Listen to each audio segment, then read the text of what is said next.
भारतवर्ष धर्म संस्कृति प्रधान देश है।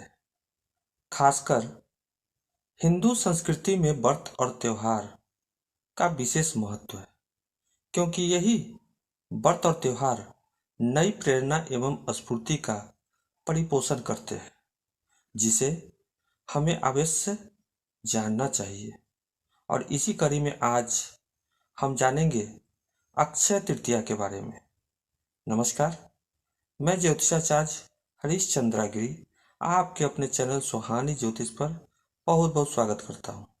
मित्रों, अगर आप मेरे चैनल पर नए दर्शक हैं तो चैनल अवश्य सब्सक्राइब कर लें, ताकि हमारा अपकमिंग वीडियो का नोटिफिकेशन आपको सर्वप्रथम प्राप्त हो सके। तो आइए टॉपिक पर चलते हैं। अक्षय तृतीया। क्षय का अर्थ है नाश और अक्षय का अर्थ है जो कभी नाश नहीं होता, यानी जो अस्थाई है। संस्कृत में अक्षय का अर्थ है शाश्वत, खुशी, सफलता और आनंद की कभी न खत्म होने वाली भावना। और तृतीया का अर्थ है तीसरा।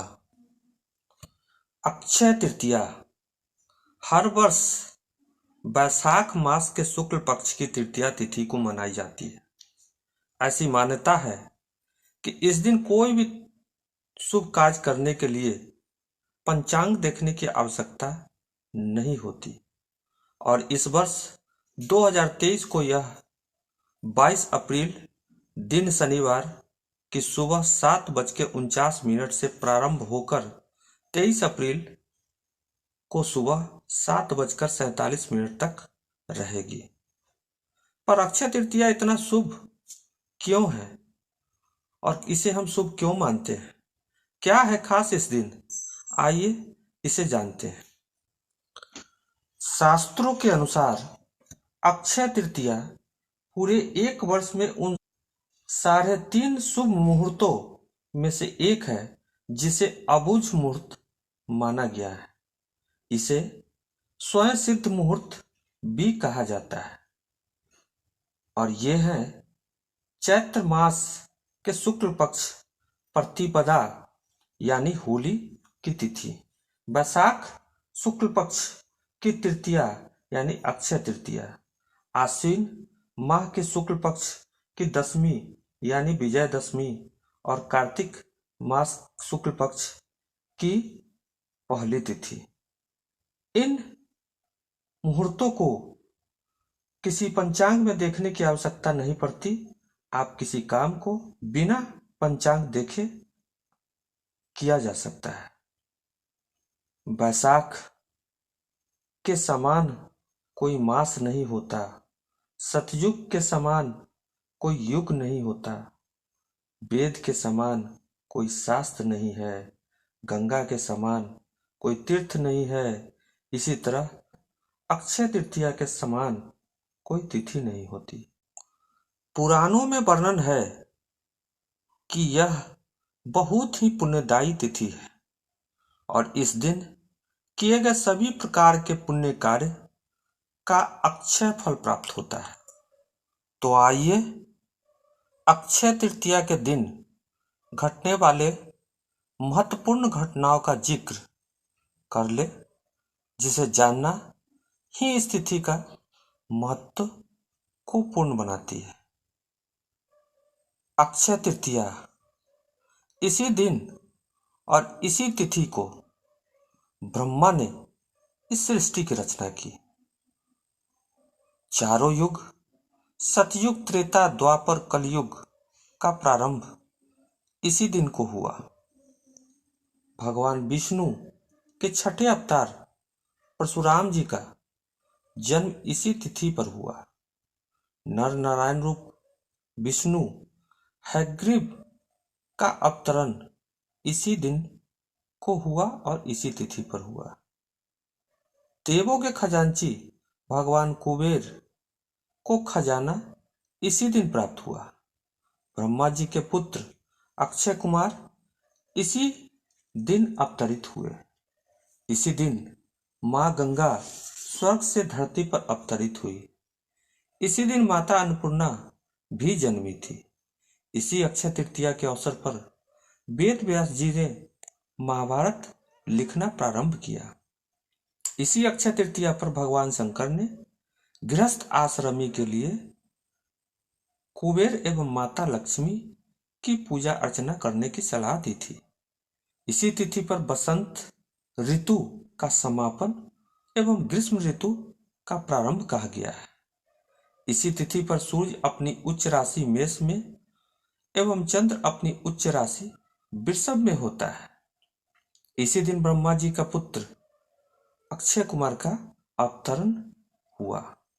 सूर्य भगवान ने पांडवों को अक्षय पात्र इसी दिन और इसी तिथि को दिया था और इसी दिन हर वर्ष भगवान बद्रीनारायण धाम का कपाट खोला जाता है। इसी दिन वृंदावन में बांके बिहारी मंदिर में कृष्ण चरण के दर्शन होते हैं और इसी तिथि को आदिगुरु शंकराचार्य ने माता लक्ष्मी को प्रसन्न करने हेतु कनकधारा स्तोत्र की रचना की थी और इसी तिथि को उत्तराखंड के चार धाम यात्रा का प्रारंभ होता है और ये धाम है यमुनोत्री, गंगोत्री, बद्रीनाथ और केदारनाथ। और इसी अक्षय तृतीया के दिन और इसी तिथि को भगवान विष्णु और सुदामा का पुनर्मिलन हुआ था। उपरोक्त सारे वृत्तांत इस बात को स्पष्ट करती है कि वास्तव में इस दिन प्रारंभ होने वाला हर कार्य का अक्षय फल प्राप्त होता है, क्योंकि वैशाख शुक्ल पक्ष तृतीया तिथि की अधिष्ठात्री देवी माता गौरी है और माता गौरी को साक्षी मानकर किया गया धर्म, कर्म, पूजा, अनुष्ठान एवं दान का फल अक्षय हो जाता है। बंधुओं, इस अक्षय तृतीया पर क्या करना अच्छा है, इसके बारे में जानते हैं। अक्षय तृतीया के दिन अगर गंगा स्नान कर सके तो बेहतर है, वरना घर में स्नानादि से निवृत्त होकर साफ अथवा नया वस्त्र धारण अवश्य करना चाहिए। उसके बाद भगवान विष्णु एवं माता लक्ष्मी का पूजन अवश्य करें। अक्षय तृतीया के दिन तीर्थ स्थान अथवा पितृतर्पण का विशेष महत्व है, अतः इस दिन यह कार्य अवश्य करें। अक्षय तृतीया के दिन सत्तू, दही, चावल, मिट्टी का घड़ा, जौ, गेहूं एवं फल का दान अपने सामर्थ्य के अनुसार अवश्य करें। अगर आपने साल भर कोई दान नहीं किया है तो अक्षय तृतीया के दिन भगवान विष्णु और अपने पितरों के लिए दान पुण्य अवश्य करें। अक्षय तृतीया के इस शुभ मुहूर्त में नूतन गृह प्रवेश, गृह निर्माण, दुकान अथवा प्रतिष्ठान का शुभारंभ अवश्य कर सकते हैं। अक्षय तृतीया के दिन विवाह करना, वस्त्र आभूषण खरीदना, खासकर सोना, वाहन, भूमि आदि का खरीदना अत्यंत लाभदायक माना गया है। इस दिन प्राप्त किया गया पुण्य का क्षय कभी नहीं होता, इसलिए पूजा पाठ, दान, स्नान इत्यादि का बड़ा महत्व है। अक्षय तृतीया के दिन अपने भीतर के दुर्गुणों को निकालकर भगवान के चरणों में अर्पित करना चाहिए तथा सच्चे मन से अपने अपराधों की क्षमा मांगने पर भगवान अवश्य क्षमा कर देते हैं। अक्षय तृतीया के दिन न किसी का अपमान करें, पूर्ण सात्विक रहे, जैसे मांस, मछली, मदिरा इत्यादि का सेवन वर्जित करें। आपका विचार एवं व्यवहार शुद्ध हो, सात्विक हो, इसलिए न अपना दिल दुखाए न किसी और का दिल। अक्षय तृतीया के दिन किसी को कुछ उधार न दे, यानी किसी प्रकार का लेन देन करना वर्जित है। ऐसा करने से माता लक्ष्मी अप्रसन्न हो जाती है।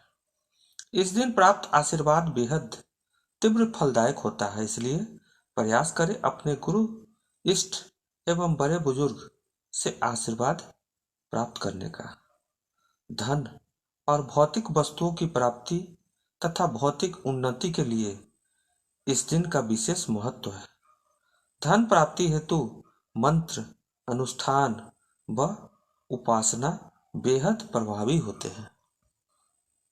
इस प्रकार से व्रत आचरण एवं कर्म करने का हमें अक्षय फल प्राप्त होते हैं।